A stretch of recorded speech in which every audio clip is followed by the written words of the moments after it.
Mentally strong कैसे होते हैं और मेंटली स्ट्रांग होने का मतलब क्या है, ये हमको मिल करके आज फाइंड आउट करना है। पहले ये देखना है कि फिजिकली स्ट्रांग होने का मतलब क्या।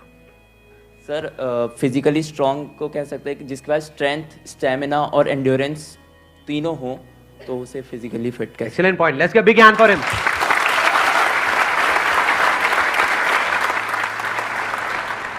क्या हम ये कह सकते हैं उसकी मसल्स स्ट्रांग हो? हाँ, क्योंकि कुछ भी लिफ्ट करने के लिए, सही। वेट उठाने के लिए मसल्स का स्ट्रांग होना जरूरी है। मसल्स वीक होंगी तो आप नहीं कर पाओगे, है ना। जो ओवरऑल स्ट्रक्चर है उसमें बोन्स भी आ गई, मसल्स भी आ गई, वो स्ट्रांग होनी चाहिए, उसको हम फिजिकल स्ट्रेंथ बोल सकते हैं। अभी यही फंडे जो हम फिजिकल में देख रहे हैं, इसी को मेंटली देख करके और फिर समझने की कोशिश करेंगे स्टेप बाय स्टेप कि उसका मतलब क्या। कि फिजिकल स्टेमिना तो हमको समझ आता है कि फिजिकली हम जल्दी ना थके। कोई बंदा है उसने थोड़ा बहुत काम किया एकदम से थक गया तो इसका मतलब फिजिकली स्ट्रांग नहीं है। जैसे बहुत लोग होते हैं जैसे ही अपनी फिजिकल ट्रेनिंग करते हैं, कुछ भी करते हैं, हल्का सा भी दर्द होता है तो छोड़ देते हैं, छुई मुई टाइप के, है ना। तो बड़ा दर्द हो रहा है, भाई दर्द नहीं होगा तो बनेगी कैसे, है ना। तो हल्का सा भी कुछ होता है तो छोड़ देते हैं, एंड्योर नहीं कर पाते हैं पेन को। Yes sir. तो पेन को एंड्योर करने की जितनी हमारे अंदर पावर है उसको हम एंड्योरेंस बोल सकते हैं। सर मेरे हिसाब से फिजिकली स्ट्रांग होने का मतलब ये है कि सबसे बड़ी चीज़ ये है कि बीमारियों से दूर होना चाहिए उसे। अगर मतलब कई बार ऐसा होता है कि हमें फिजिकली स्ट्रांग दिख रहा है पर्सन, बट वो होता नहीं है। यानी कि एक बंदा हो सकता है वो फिजिकली हमको स्ट्रांग बाहर से दिख रहा हो और वेट भी बहुत अच्छा लिफ्ट कर रहा हो, और लेकिन उसकी इम्यूनिटी वीक हो। Yes sir. तो हम कह सकते हैं अंदर से वो बंदा कितना स्ट्रांग है। यानी कि जो भी डिजीजेस है, मतलब जो भी बीमारियां हैं, उनसे लड़ने की उसके अंदर कितनी पावर है उसकी बॉडी के अंदर। Yes sir. एक तो फिजिकल पावर, एक है उसकी इम्यूनिटी हम बोल सकते हैं। Yes sir. अब एक एक करके इन पॉइंट को देखते हैं कि मेंटल स्ट्रेंथ में किस तरीके से हम अप्लाई कर सकते हैं। सबसे पहले बात हमने करी फिजिकली स्ट्रांग होने का मतलब क्या, स्ट्रेंथ। मतलब आप कह लो वेट उठाना है। जैसे कहीं हम जा रहे हैं रेलवे स्टेशन पे, यहाँ पे, वहाँ पे, एयरपोर्ट पे, और अगर दोनों हाथ में पूरा भारी भारी पूरा भरा हुआ लगेज है, जैसा हम लोग इंडियंस ज्यादातर लेकर के जाते हैं, लगेज बंदे से भारी होता है, सही है नहीं है? 3-3 बंदे बैठ बैठ करके उसको पैक कर रहे होते हैं घर पे, माँ चढ़ी होती है और साथ में बच्चे भी, बेटा तू भी आ जा, तू भी आ जा, पति, अरे तू क्या देगा, इधर बैठ। सारे बैठे हुए हैं और उसको बंद कर रहे हैं, फिर उसको उठा रहे हैं, है ना। तो कहने का मतलब है कि अगर आपकी मसल स्ट्रांग है तो आप उठा लोगे, एफर्टलेसली उठा लोगे। इसी को तो फिजिकल स्ट्रेंथ कहेंगे। एक है बहुत एफर्ट लगा के आपको कुछ छोटा सा काम करना पड़ रहा है, एक है बहुत बड़ा काम भी आप कर रहे हो बिना किसी एफर्ट के। क्यों? क्योंकि आपकी बॉडी स्ट्रांग है, आपकी मसल स्ट्रांग है।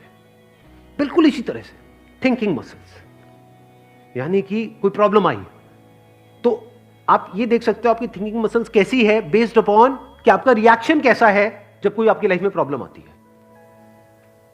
3 सिचुएशंस हैं यहां पे, तीनों को एक एक करके देखते हैं। एक है कोई बड़ी प्रॉब्लम आई हमारे सामने और हमने अपने हथियार डाल दिए और हम एकदम से परेशान हो गए, तो हम क्या कहेंगे, हमारी मेंटल मसल्स कैसी है, वीक है। मतलब बिल्कुल ऐसा हो गया कि लगेज थोड़ा सा भारी है तो लगेज भारी है, मैं नहीं उठाऊंगा। अरे भाई अपने आप को स्ट्रांग कर, मैं आगे ट्रैवल नहीं करूंगा। क्यों? क्योंकि लगेज भारी है, मैं तो यही रहूंगा, बस स्टैंड पे ही रहूंगा मैं, तो मैं नहीं जाऊंगा। आप हंस रहे हो लेकिन ऐसे हम करते हैं लाइफ में। कोई बड़ी प्रॉब्लम आई तो हम क्या करते हैं, अपने हथियार डाल देते हैं, मतलब वी गिव अप, फेस ही नहीं करते हैं उस प्रॉब्लम को। ऐसी कोई प्रॉब्लम नहीं है जिसका सॉल्यूशन ना हो इस दुनिया में। अगर प्रॉब्लम है तो सॉल्यूशन भी है, बट सॉल्यूशन तक पहुंचने के लिए we need thinking muscles, we need to think a lot in the right direction. और ये राइट डायरेक्शन और रॉन्ग डायरेक्शन क्या है? राइट डायरेक्शन मतलब solution oriented approach, wrong direction मतलब प्रॉब्लम ओरिएंटेड अप्रोच, कि हम प्रॉब्लम में ही जाकर के स्टक हो गए हैं, बस उससे आगे बढ़ ही नहीं रहा है हमारा दिमाग। इसको हम कह सकते हैं मेंटली हमारी जो मसल्स हैं वो वीक है, मेंटली हम वीक है। दूसरा सिनेरियो क्या है, कोई प्रॉब्लम आई, उससे हम लड़े और लड़ने के बाद में बहुत एफर्ट लगाया, बहुत दिमाग लगाया, बहुत मेहनत करी, लड़े और जीत गए, मतलब उस प्रॉब्लम का हमने सॉल्यूशन निकाल लिया। क्या हम कह सकते हैं कि आप मेंटली बहुत स्ट्रांग हो? नो। व्हाई? एग्जैक्टली बिकॉज आपको बहुत एफर्ट लगाना पड़ रहा है। समझ गए ना?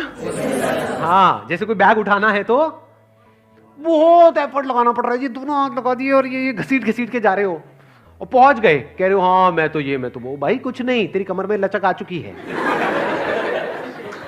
The second scenario is better than the first scenario, but not as good as the third scenario क्या है? बड़ी से बड़ी भी कोई प्रॉब्लम आई हमारी लाइफ में, हम पहले ही उसके लिए तैयार थे और ऐसे सॉल्यूशन निकल के आ गया। मतलब वो प्रॉब्लम